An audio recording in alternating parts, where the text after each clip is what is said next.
Ni hao. Ni hao. Good morning.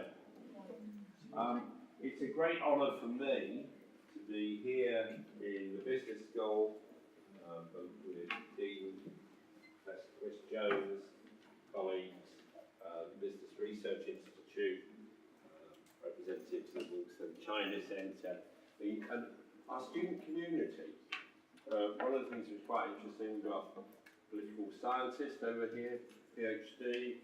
We've got somebody who's just arrived not that long ago from South Africa, who's actually sat next to the person who first helped them when they arrived from South Africa. Over here I see new staff, new students, new people, new ideas. Associate Dean, Professor, thank you. We are a growing community. One of the things this morning really to touch upon is Professor Henry's son. Henry very kindly agreed to be a visiting professor here now, I think about 8 years ago, and he has played a role really in helping underpin a lot of our developments and linkages into China via, if you like, aiding our connectivity, and certainly I think very much in the early days when we were starting to explore how we linked into China, giving us some assurances. And I notice in the audience we've got people like Gary Davis, Wing, Phil over there, who I think played their own roles in China and development as well. But Henry is one of those characters who, of course, very successful business person, brought up within the Chinese state, then went to America, and if you like, developed an international business, and he's a Canadian citizen. I'm always amazed with Henry because, of course, he both lives in North America and lives in China and operates transnationally. One of the things which is quite remarkable about him, I think, is his network of contacts around the world. I always thought you had a network of contacts in your own town or your own region. Henry has them internationally. And one of the things I know most about Henry, and I've learnt the concept really in Chinese, is I will ring up a classmate. And the first time I ever heard it was from Henry, and I wondered what this meant. And then really, you keep on hearing it, I will contact a classmate. I know at the weekend, on Sunday, he's off to Dublin to go and see a classmate who happens to be the Chinese ambassador in Dublin. So by some miracle, he's managing to go over there on St. Patrick's Day after the match against the Welsh, and his connectivity is unbelievable. He's actually quite a modest man as well. He won't tell you most of this. He's quite compassionate about students. His wife and he have twin boys who I watched them foster really their careers both in golfing and in intellectual studies. He's very committed to China, to charity. The other things you find out about him is, of course, he at one point wanted to be a world-class violinist. He actually decided, really, at around about the age of 8, he wasn't going to be one, so he better concentrate on something else. That's very much him. His background tends to be marketing, and really, if you look, he has 2 doctorates. He has one from the States, and he has one from Beijing University. He actually did his second doctorate, I think, after he'd retired from his businesses and did it as a hobby. And I don't know many people who do their second doctorate as a hobby. His is really around issues relating to political communication and marketing. So he has a background both in business and in marketing. He's been a very good visiting professor at the university. I still think we don't sometimes know how to use in more effectively. But when he is here, he normally gives quite freely. But his great asset is his ability to open up doors internationally. I thought when we decided we would do the Marco Polo lectures, we had a Marco Polo seminar earlier this year. We brought an American to do them. And we looked at the world scene and trade, that the logic would be, when Henry was next over, to ask him to give the inaugural Marco Polo lecture. Marco Polo, of course, was a Venetian. In those days, you know, we would know him as an Italian. He went with his father and his brother and an uncle on what we would now call a trade trip to sort of Russia. And then when they got to the edge of Russia, they decided to go to China. But it was, if you like, the 1260s, 1270s. So it's almost getting on for 750 years ago. And of course, polo, from what we know, ended up in China at the time of Genghis Khan. He worked for the administration, and really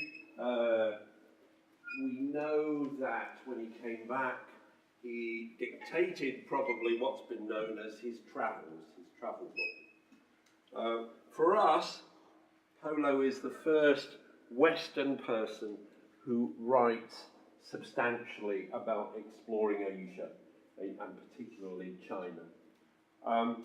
Where he's interesting is he observes technology.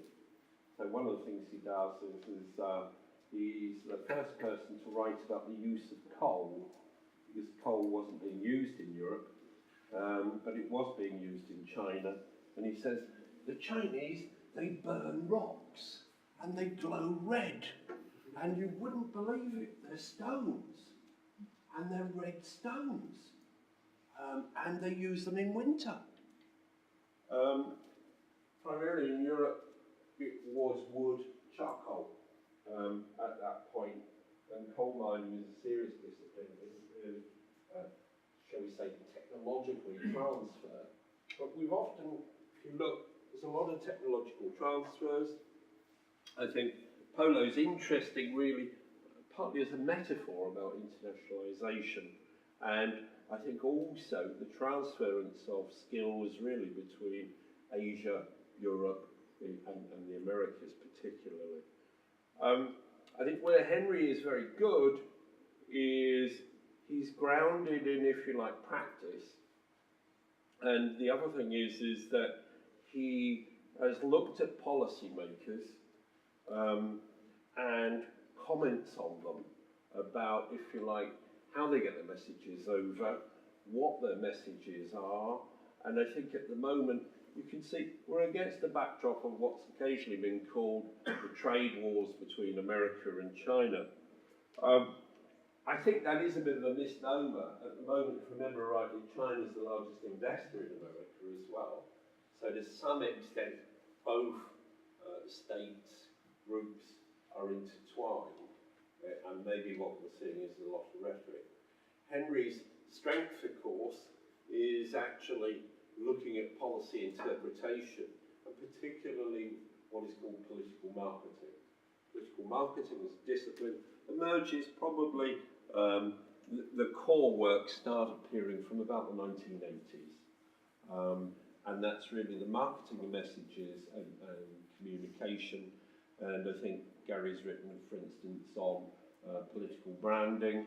We've got Chris over there who's looking at interactive communication alongside policy.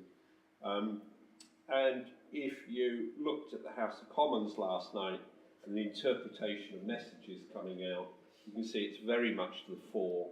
And a lot of politicians don't know how to market messages as well. Really, how do we get over the big issues and the big messages? So, Henry, you're most welcome. You're amongst friends. We're looking forward to hearing your lovely words. Thank you.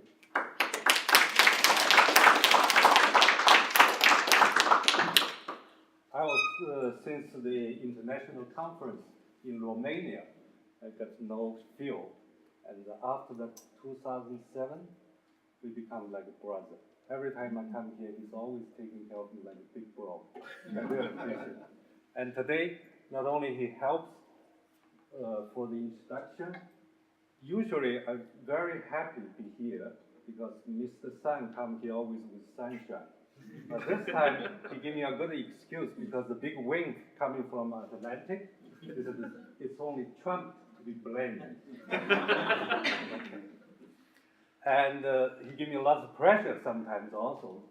See, this is the first inaugural talk for Marco Polo. So suddenly, I feel so heavy on my shoulders. And not only that, before we had a little drink this morning, he said, Henry, you only have 45 minutes to talk. I was what? I prepared for 1 week's talk. Literally, I have over 130 slides, so I won't go through so much details. But anytime you have questions regarding any of this subject, I will be happy to answer. Basically, there's several points I'm going through, but the key is what is Trump's trade war? What is his trade war becomes media war, and how this media war related to political marketing. And of course, I think they have a kind of a fact check these days in America, where there's alternative fact or fact check. Any politician, you say something, you'll be fact checked. There's one fact which is my students also checked is worldwide. I was the first one on CGTN, which is China International China Global TV Network. First one made this claim: Trump's trade war is not really for trade war. It's, in a sense, media war. That's the first time in April of 2018. I made this claim, but they checked. It is the first time worldwide people say this is a media war, and I'm going to support this with my argument. So the first name is very popular, Sun. I happen to be one of the Sun. And I guess everybody read the Sun paper or online, anything if you live in UK. The website claims Sun paper has a readership for 33 million people. Page 3. Yes. Okay. Page 3, okay. I know what you mean. And happened to be Sun Zi, the last name Sun, is very popular also for some 2,000 years. And for the art of war, it's starting as the war strategist. And we all know Sun Zi, but not necessarily know this, the king of Chinese pharmaceutical. Also, Sun Simiao. Anybody in the medical field would appraise he's like a great father of Chinese medicine, the founder of herbs and medication. The record, I don't know if it's a kind of a traditional tale, say he lived up to 141 years old. And it's at least all the documents show the world first state pharmacy state standard. He written that for China. Of course, come to fiction, then there's Sun Wukong, last name also Sun. Sun Wukong, anybody read the Journey to the West, he's the key character. Any children in China would know this character. And it's like a Harry Potter in China. Of course, much older character. That said, to the modern history, Dr. Sun Yat-sen is considered the father of Republic of China. From the other side, Taiwan, the Nationalist Party considered he is the first president of China. But in the mainland also, this is in his 100 years anniversary, the mainland leadership all have a big celebration for this. So this shows for the 1.4 billion people, Dr. Sun Yat-sen is considered a hero. So that said, I would say worldwide we can make today a claim the most celebrated name, Guinness World Record, should be Sun. Right? Any objection? We can fact check for that one. Okay, maybe Sun Yang is going to apply for that, okay? Worldwide Guinness record. Yeah. Now, turn back, the other popular person today we're going to talk about is in 1 week, 2018, March 22nd. That week, probably worldwide Guinness record popularity name should be held by Trump.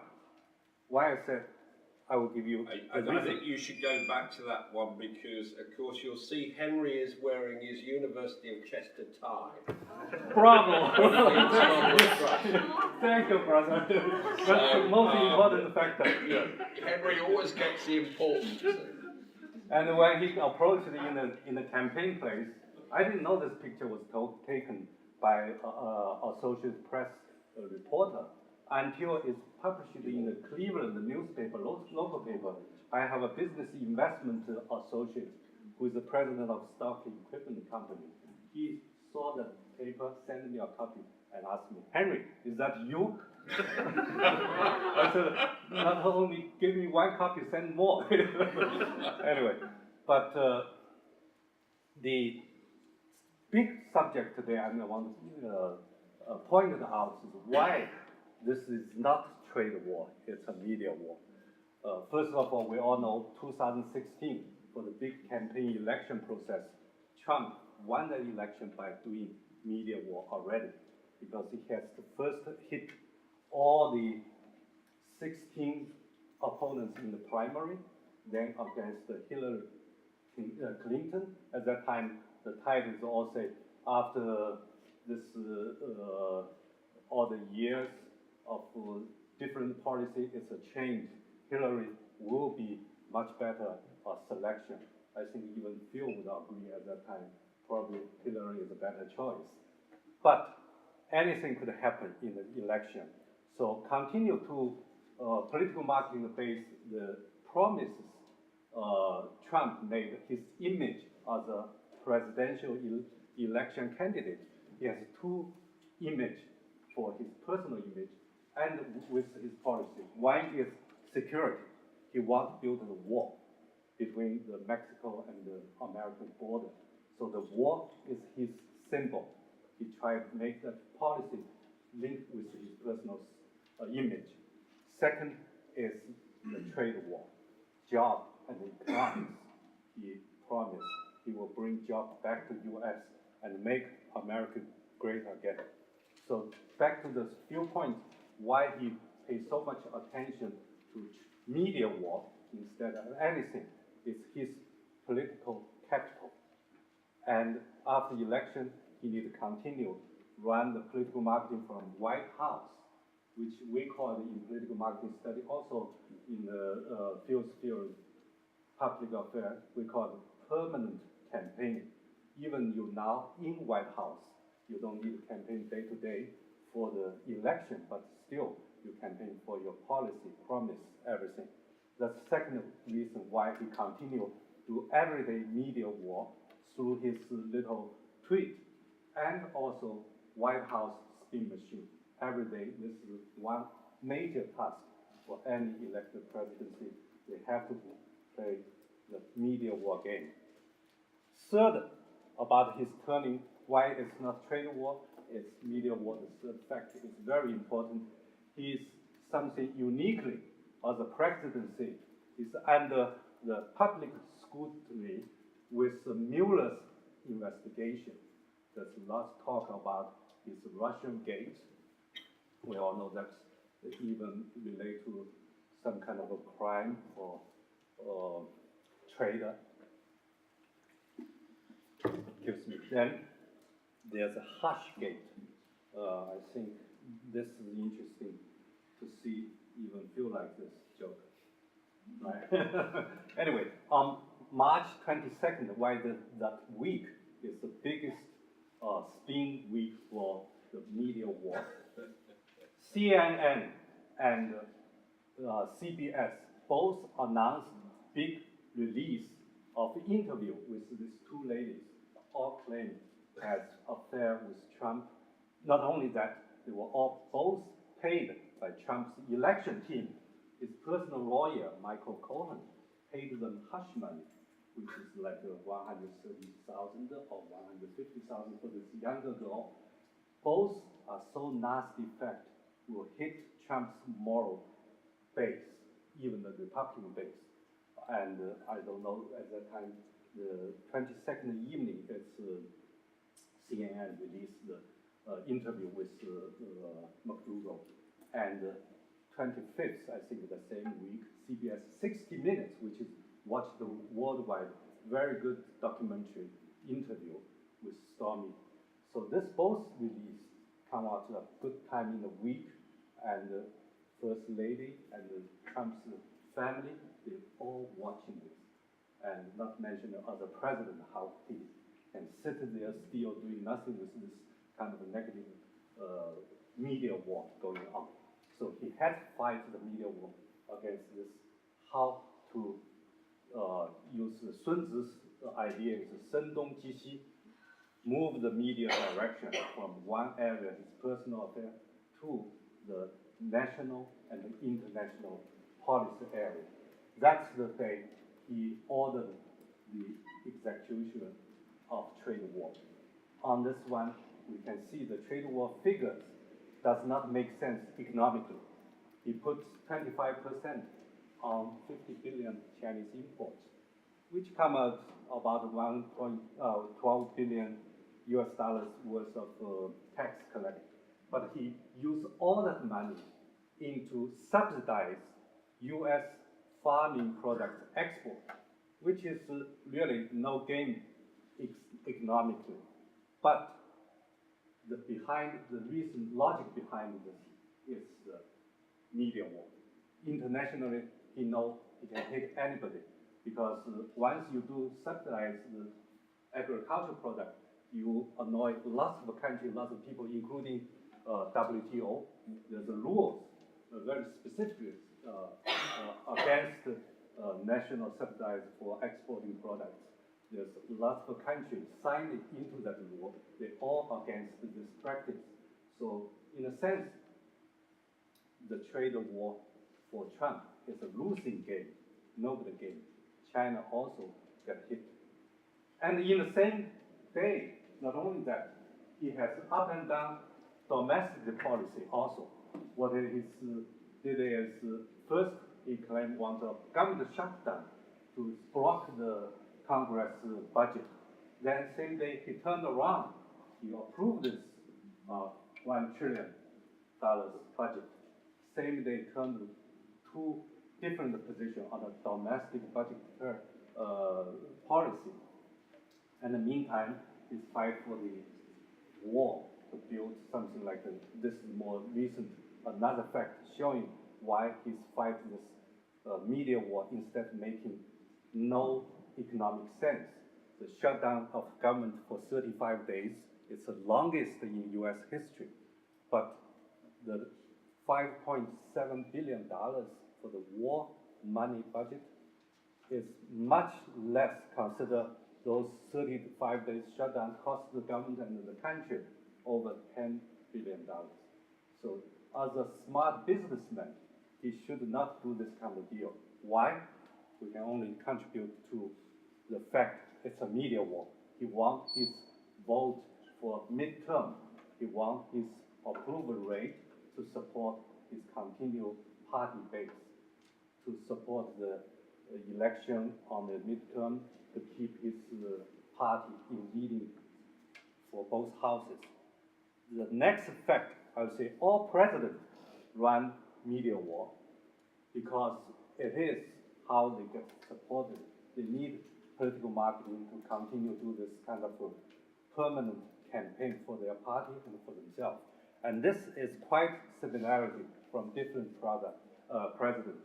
In this case, it's more assembly for Trump. Many practices so much like what Nixon did. For one thing, Nixon claimed the press is the enemy, and even worse, the professors are the enemy. I really hope none of the students here think so, right? Professors are always friends. Stick your hands up if you do. Anyway, but Trump not only said the fake news is an enemy, he also played international media war card. Select the same day when Nixon came to China in 1972. The date is February 27. Nixon was in China meeting Mao for the Sino-American relationship. Supposed to sign, they actually signed the next day, February 28th, signed the accord between China and the US. This time, very coincidentally, Trump picked the same day, February 26th, he visited Korea, North Korea. And originally he thought he will have a big win for that media war. 28th, supposed to sign some kind of two national accord, but unfortunately failed. He was prepared to gain some ground through this, even for Nobel Prize on peace. But to his fail, still this is going on, but we can see what similarity for international media war for the presidency. They are not only just for economic sense. So this is similarity. That's what the...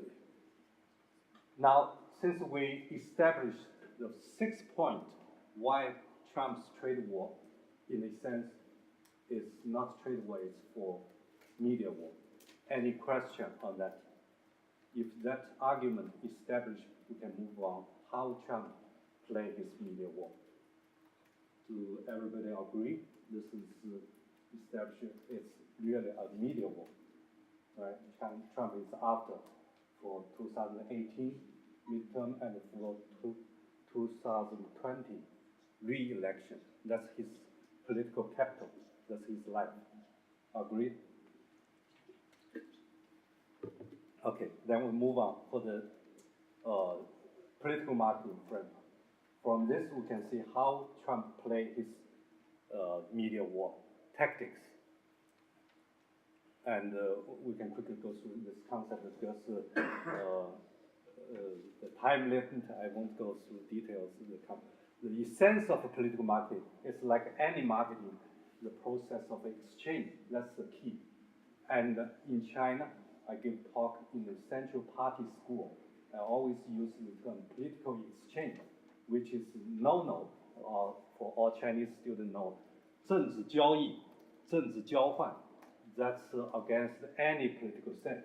It's like bribery. But my talk is this is a cultural difference.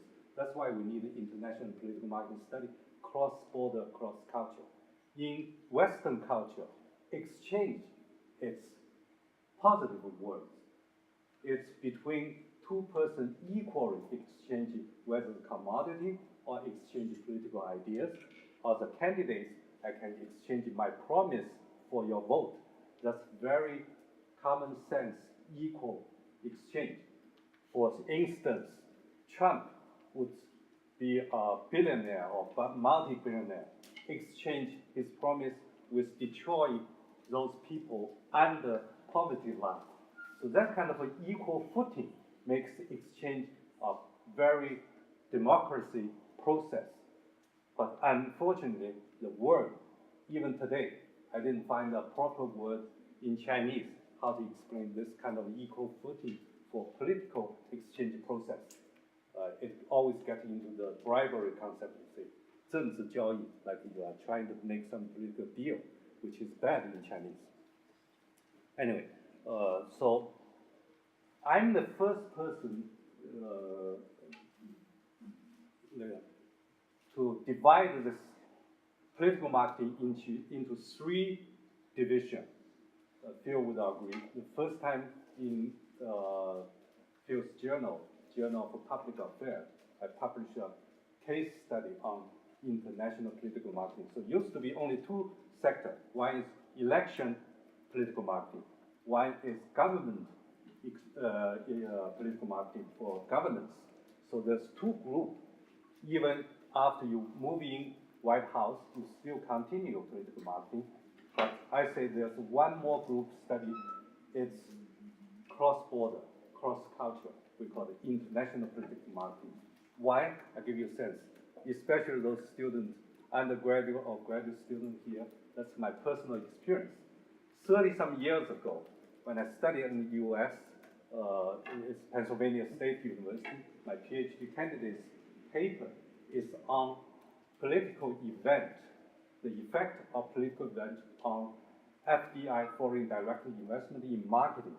So I established a mathematical model for cross-sectional for 25 countries US deal with for 21 years, time series mathematical model, statistical model, see how the US diplomatic relationship with those 25 countries is linked US direct investment in those countries for marketing purpose. And once that model done, it's accepted by the first volume of Journal of Global Marketing. And I stress that that's the first volume.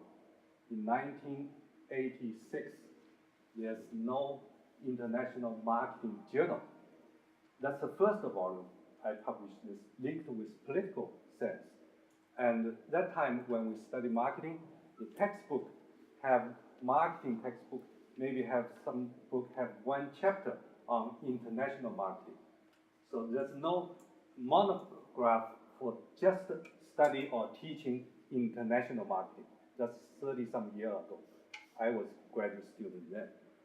But look at it today. Journal of Global Marketing become a major journal for American Marketing Association. Check any library.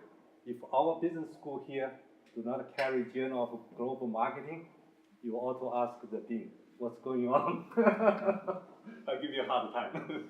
Okay. But also, any business school would have a course, international marketing.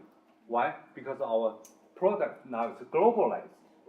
From product design, you need to see cross-cultural, cross-border, not only focus on UK market. If you have an invention product, you got to think about international market. So that's why this term becomes so popular.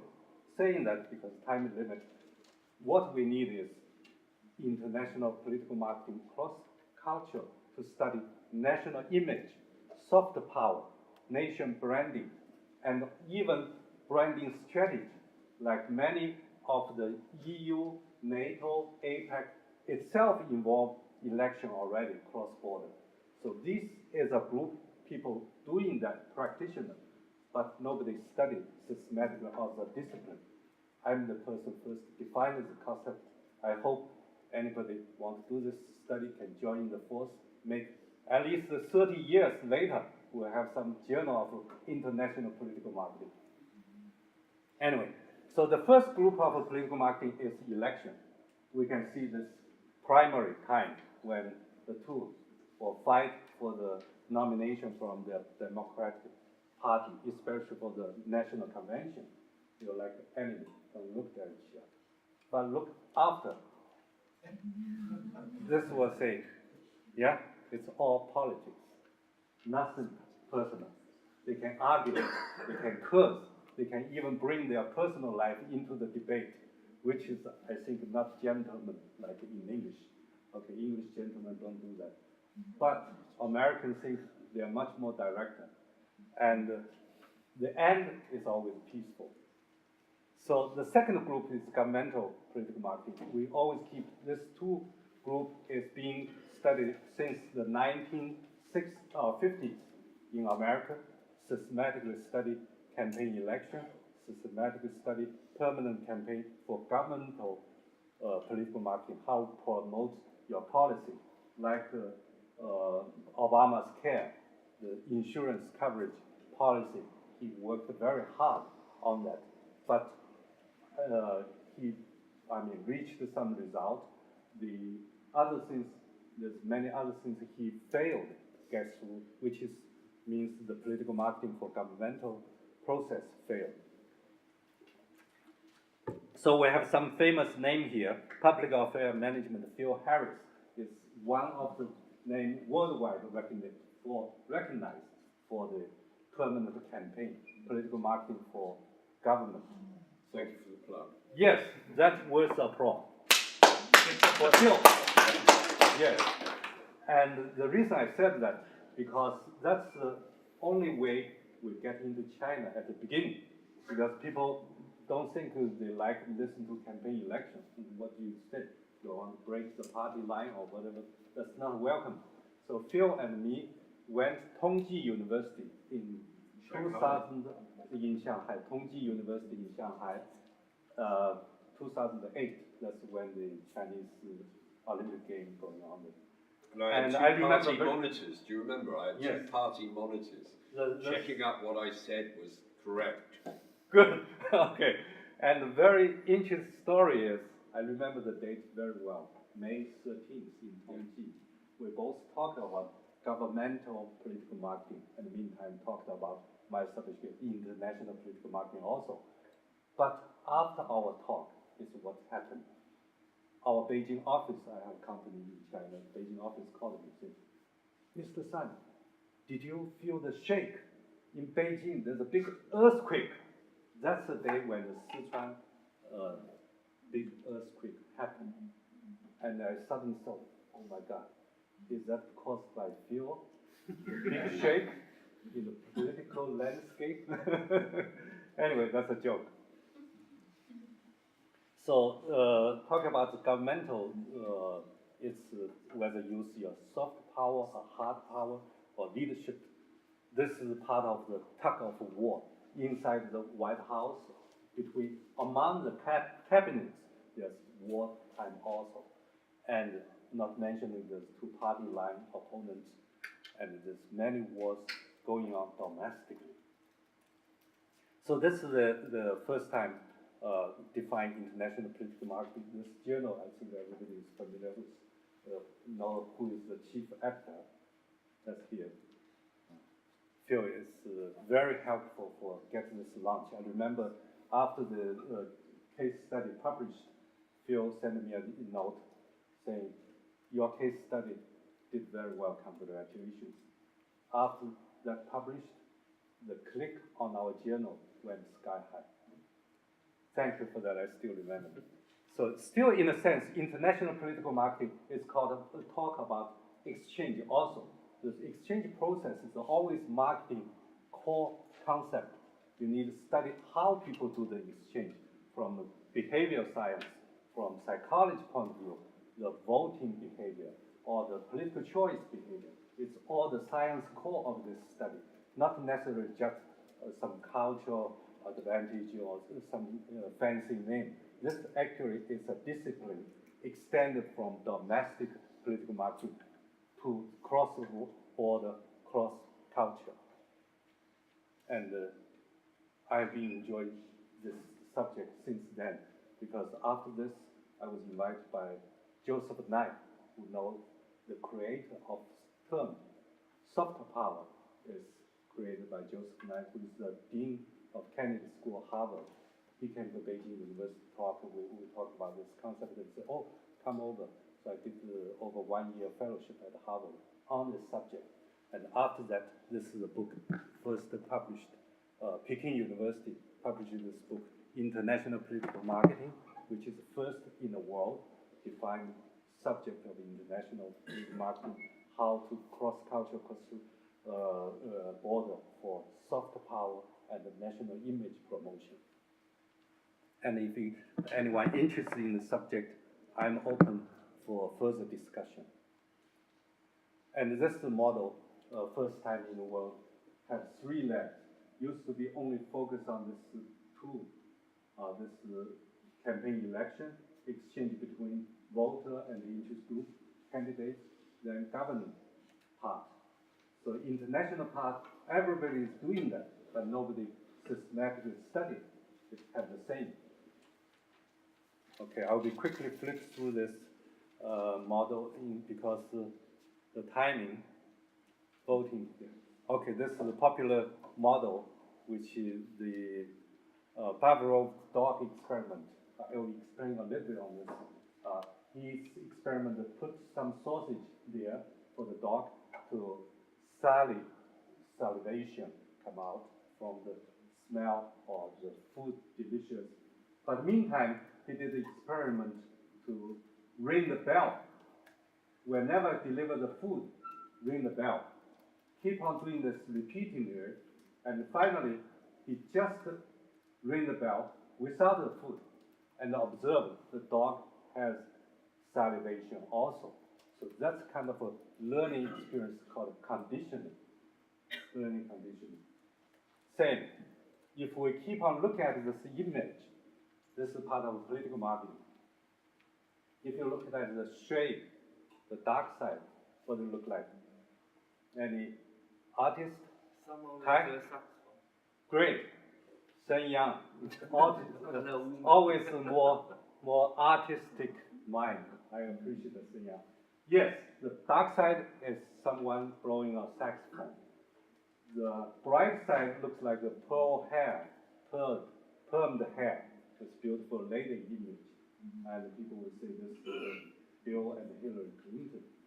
But correct or politically correct, if you talk to Barack Obama, he thinks both images is wrong for men and women. It's wrong. You have a third image here called transgender person. It's between man and woman. And because of that, he has a big policy failure in U.S. He promotes a concept, ask all the public schools funded by government, install a bathroom, toilet for transgender person. So it's a bathroom shared by men and women. That caused a big debate in the political marketing side. His policy failed, but try to use federal budget influence to push it through, because there is a group transgender. How the public facility should consider their need for democracy is always a debate, but he failed that debate. So that's why I say, you look at the picture, can be correct, but politically, maybe not. So this voting behavior model, which I expanded to the international side. Back to the policy side, and for the, we call the White House spin. Inside the White House, there's always spin doctor, including the White House speaker. And people have this fact check from all the public statements. Trump's 759 days presidency, he has some kind of a record lying for 8,700 times, whether it's a lie or misleading statement, fact check proved to be wrong, averaging 11 times per day. That's a quite month. So theoretical development, I will jump through because there's a lot of book involved here. Obviously, this is one of the more theoretical book by Nick O'Shaughnessy and his two students. Nick, 2 nights ago, I had dinner with him at Oxford. He's considered the European grandfather of political marketing. And then yesterday I met this Margaret at LSE, London School of Economics. She always studied political communication and has this book. And in Australia, New Zealand, there's another group, Europe group, and Oceania group, and US group. This is Journal of Political Marketing. The chief editor is Bruce Newman, which is always, Phil and I have a good friend there, Bruce. But we both was on the board of this Journal of Political Marketing. Then we come to the handbook. The serial-wise, this is the most expensive one I've ever seen. 700 pounds to buy a book. Yes. So that's probably lots of good idea inside it. But the Paul Bain is also our friend from UK University. Phil know him much better. Okay, so this is what happened in China. First time Chinese definition in Chinese concept about political marketing. I wrote the article on the scientific base, so published in China. And the first textbook has a chapter with political marketing. I wrote this is Tsinghua University textbook, chapter 18, and the first monograph I wrote together, published by Fudan University. And the interesting story behind this, there's a big group in China, including Taiwan or Japan, Korea, on political marketing because they are doing campaign election already. But the mainland, which is less so, there's not really a sense of campaign election going on. No campaign at least. Okay. So when Ke Jingzao is now, he's my co-author here. He's now the associate dean of a school in social science school of Tsinghua University. So get promoted quite after Phil and I talked in Fudan University. He was promoted back to Tsinghua. So that means the subject is very much appreciated. At that time, after we finished writing this whole book, the chief editor called me and said, Professor Sun, we have a problem. I said, what? I looked at your manuscript. It looked like talking about the democracy, campaign election. That's wait a minute. Our outline proposal stated exactly what's the concept of political marketing. It's too late. I will spend 2 years writing this book. You talk about problem? Oh, no. We just need you find a way to solve the problem. How about you find a leader from the central party, give us a okay note, a kind of a green light, let us publish it. Otherwise, Fudan University cannot shoulder that kind of a political pressure. I don't know anybody in central government. How about the foreign minister used to be ambassador to U.S. because in U.S. we went there, we know him personally, and he's a supporter of political marketing. Oh yes, Mr. Li Zhaoxin at that time is foreign minister of China, and he happily wrote a preface for this book. That's how, at that time, Hu Jintao's time, President Hu, we all remember, Hu Jintao's time, Mr. Li Zhaoxin wrote a preface for this book. That's why it got published. And also, one other preface is done by Bruce Newman. So this is his first one. Bruce Newman translates, and this is the first international one. I'll quickly flip through. To sensitive differentiation is global political marketing is published by this New Zealand scholar, Lee Marshman. But her definition, I think not here, definition is about comparative political marketing study. It's not in real sense cross-border, cross-cultural political marketing, international sense. It's a study what happened in Romania political campaign, what happened in U.S., or what happened in other South Africa, in different countries, in New Zealand, Australia, comparative study of political marketing. It's not really defined about promoting national image across country, promoting soft power. So it's different kind of concept here. So recently, this book translated, got very well received in China. Again, the subject, the name they translated differently. Political marketing theory and the concept translated in the Chinese differently, purposely, on a purpose to raise the attention. Ke Jingzao is the leading translation again. Its Chinese subject is how policies or politics get marketing. How is marketing of politics? How do we do marketing of politics? That's the Chinese translation, which is away from the theory and concept original name. Anyway, I'll quickly finish with media war 3 concept, and that's. I think it's worth saying if you put that one back on, the earlier one, the political marketing, the next one. Yes, that's it. That was written about 6 years ago.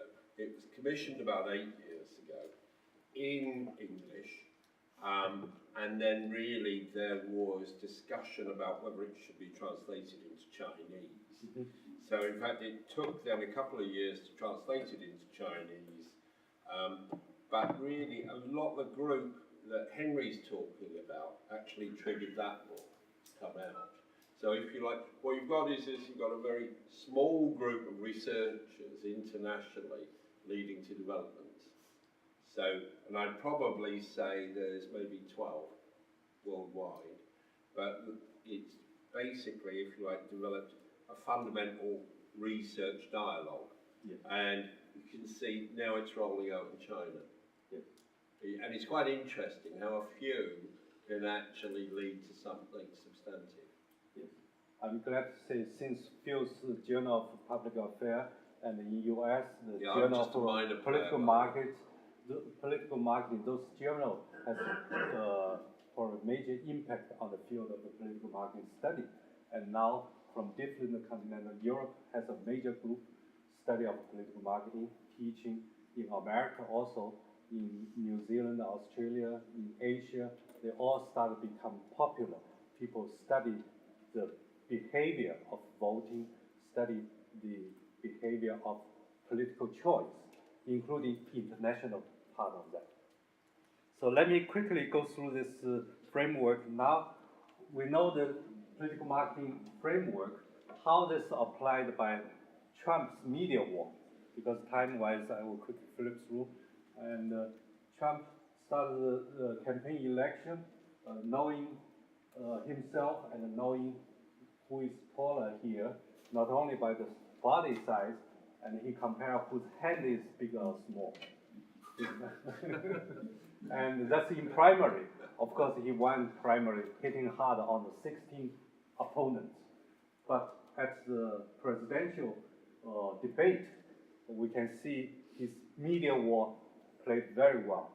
As a businessman, the first, if we will remember, the first presidential debate, he lost.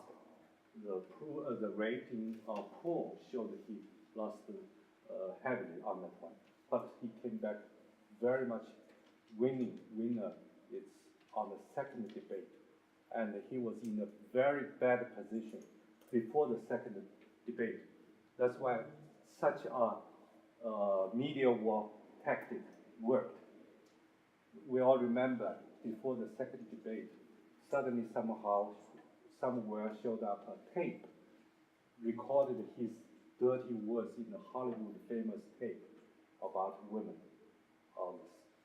Suddenly that release showed his personal character, offended so many female voters, and even Republican Party insider would say, you withdraw, you step down to be the candidate. You shouldn't continue with this tape release. There's no mistake, it's your voice. You said so. So nasty image. So it's kind of an end of his campaign. But he didn't listen. He used that as an opportunity. How? He invited all the victims, most of the victims of Bill Clinton's sexual harassment, on the stage, right by the circle where the second debate is. So give Hillary a total shock. Suddenly saw the familiar faces all on the other side from the lawsuit or from other harassment complaint. So he did very well. He won that second debate at a very bad position, turned the tide around. So showed his medium. So this is a result from the election. The second group, how Trump applied the principle of White House political marketing for his media war. First, he needed to fulfill his promise from elections. He promised security for people, building the wall. He promised job for people, for trade war. How he would deliver this. Not only deliver the promises, he needs to continue the campaign for midterm 2018 is coming soon. If he won't support the party win both houses, if he lose both houses, he'll be impeached right away because all the Democrats control two houses, and there's no hope for him to hold any position. However, the bid for 2020 re-election is also on the agenda. So even he's in the White House, he has to be focused on the media war. It's important to most of his action. Every day, if you change his position, if you take the position, take as the role of Trump yourself, you think it means death or life for the political life. So in the political marketing on the policy side, we have two groups of different things. Republican, this is the mayor of New York, Bloomberg. His famous slogan is, "We are here, not debate. We are not here to debate, we are here to get things done. Because you elect me as a mayor, he took $1 annual salary pay, but he wants to do something. The number one thing he did change in New York, nobody would believe before, is he changed Times Square into pedestrian-only zone. And you know, in the freedom of speech country, any proposal change, you have half support, you definitely have the other half against you. So he's saying, we're not debating, we're just here to do things, get change. That did. He changed the pedestrian. Since that, people changed their mind also. Lots of people are originally against this, say, oh, you destroy my business, and later see the business is better. The other side is democracy policy say, even you know, this is a quote for Hillary, even you know you are 100% correct, to get things done, you still have to compromise to people who have different opinions. So that's the book the two candidates wrote before their election. I'll quickly go through. Once Trump in White House, his first three action in Chinese we say 新官上任三把火. The first three political action is first get rid of Obamacare. That's a campaign promise. Second is travel ban for security of the country, which caused lots of attention, pressure, the approval rate, jobs up and down rolling, but he just did it for the security promise. And then he withdrew the PPP, Trans-Pacific Partnership. This is about the trade and the job. On the trade war, there's two groups inside his cabinet. Gary Cohn used to be the chairman of Goldman Sachs, and he is against the trade war. He told Trump, if you do trade war, I'm going to resign. Trump would care less. You go. He picked a new one, continue trade war, because that's how he used this vehicle to get his political capital.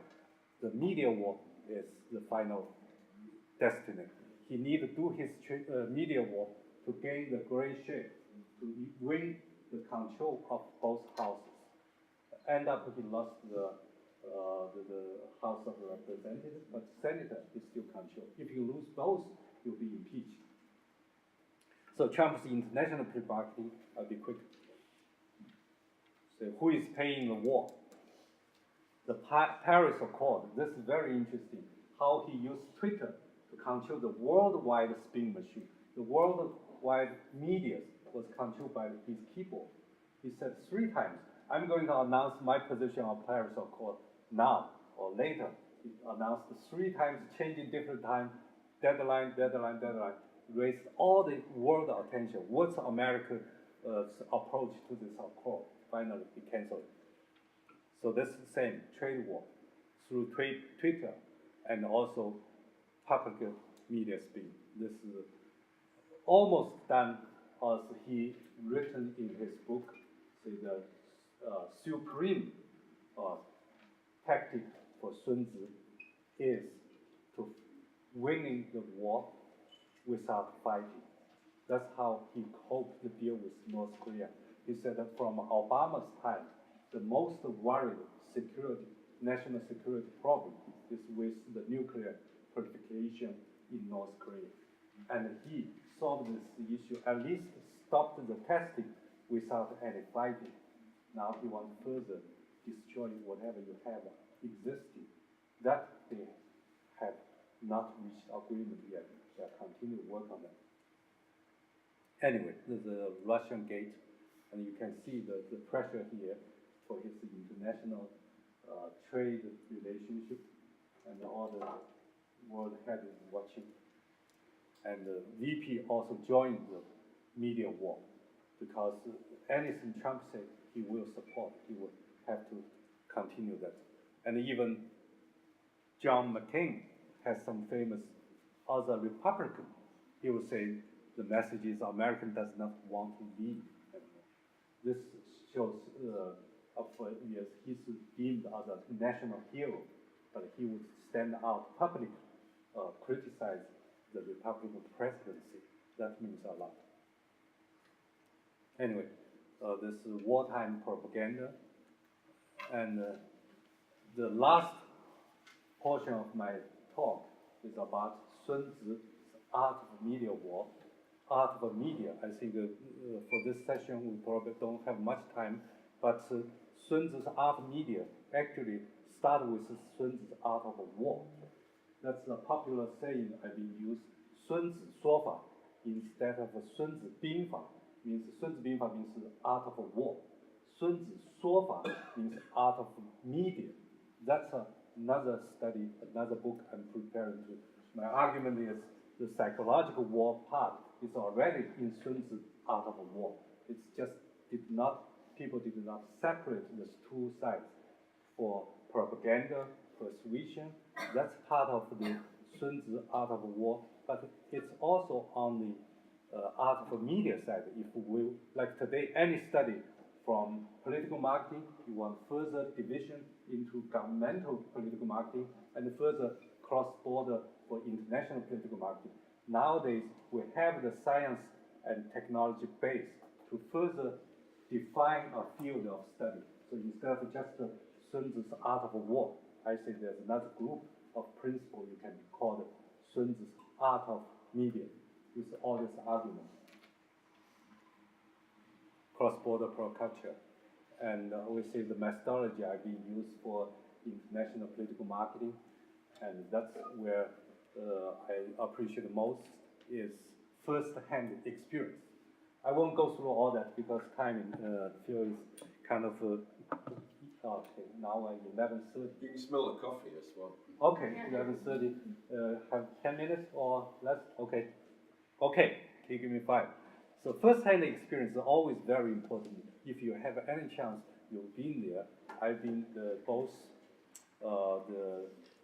let's see, I could go through here. So on the election side, my first-hand experience is I've been both National Convention of Republican Party and the Democratic Party in Philadelphia and Cleveland in 2016. That's a hard experience to have. Usually, as a voter, you just go to one party convention. I, as a researcher, went both. So next two brothers of the two brothers of support of Trump, they do anything for Trump. Even people have a saying, Christie, the governor of New Jersey, originally on the 17th primary debate fight, he's against Trump. But right in the middle of the primary war, media war, he turned 180 degrees, support Trump. So that's kind of people saying that's a setup. He actually is always on Trump's ticket, wants to be the vice president. You had that tie on as well again, so that you were impressed. That's right. That's on my only tie I wear. Anyway, so my experience with election in U.S. As a Canadian citizen, I cannot really interfere, except one time I did interfere.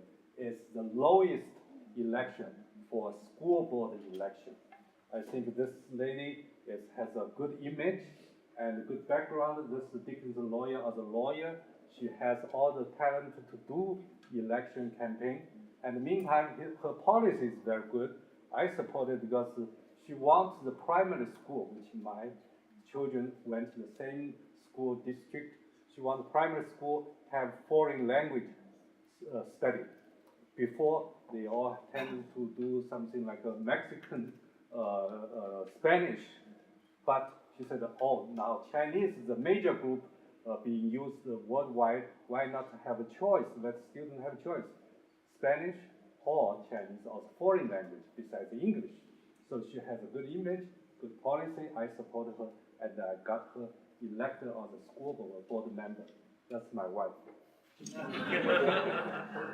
And the highest election I ever involved is the Prime Minister of Canada, Kim Campbell. I'm a Canadian citizen. In 1993, around that time, I already very interested in supporting politicians. Her cousin, Gordon Campbell, then was Vancouver mayor and did a sister city relationship with Guangdong and took me on board because I was vice president of the largest biotechnology company in Vancouver called QLT, Quadrilogic Technology, very successful biotechnology pharmaceutical company. We did a joint venture in China, so anything deal with the Guangzhou sister city relationship, I was on board. And Gordon Campbell told me one thing, he said, Henry, if you want to make friends with politicians, it's very easy. I said, how? He said, if there's a mayor's campaign, you write a personal check for $1,000 support, he will always take you for dinner or lunch anytime. And if you wrote a $10,000 support personally, he will never forget you. And as a company, we do support political campaign, and we supported Kim Campbell. At that time, she was campaigning for national tickets as the Tory Conservative Party. He won the primary and become the youngest female prime minister in Canada. However, her campaign slogan has some defect. She didn't learn how to just go through the apprentices from Donald Trump. She lost the national debate, national election, and become like only 132 days prime minister, a short-lived summer job for her. That's what he said. Anyway, that's my experience. June, November, she was the Prime Minister of Canada. And for Canadian Sino Management Institute, we train public service system. Also, that's I'm representing Canadian government, the audit and consulting Canada is General Crown Corporation. I'm also associated consultant there. Do this for CIDA. CIDA, you know, is the Canadian International Development Corporation. They do support for different developing countries for training people how to learn the public administration system. So at that time, I already involved. Now, this is the famous picture, how do I learn political marketing in Europe? Thank you. Okay, very quickly. So there's two channels I involved very much, watching like soap opera every day while I was in America, CNN. This Chris Como, he's actually many background you probably don't know. He's the son of Governor Como of New York. He's lawyer by training, and his specialty is fight with Trump every day. If you see him on TV one day not talking about Trump, that's not him. Okay, anyway. Fox News, this Rudolph is for business. And this is 2018 midterm. And as an observer in Florida, I see 3 levels, Buchanan for national. This is personal friend, the state senator, Joe Gluta. He actually is the chairman of Trump's campaign in Florida. He knows Trump personally very well. That's my connection to Charlie. And he said twice, Henry, when did you send Charlie Kelly internship in White House? Unfortunately, both sons doesn't like that. My twin boy, one is a student at UPenn. Anytime I talk about Trump, he gets very mad, excited. I said, why? It's your alumni.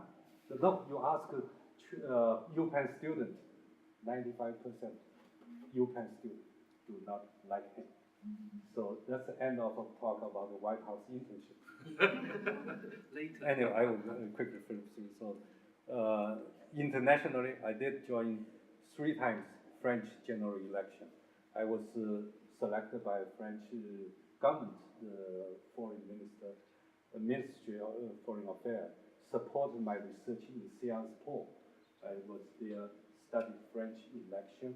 At the time, Hoya and Sarkozy was campaigning against each other. I personally like Hoya better. So one time I asked some pedestrian and said, gentlemen, how do you like campaign select Hoya as the president for France? His answer is, I don't know her very well. So I said, how about Sarkozy? No, I know him too well. Anyway, probably wrap up. Sarkozy's campaign manager for the social media, Monsieur Prince, took me inside the Paris, also study how the media system worked there. And he said, Dr. San, you are probably the first scholar, or Chinese scholar, came to the Paris alone.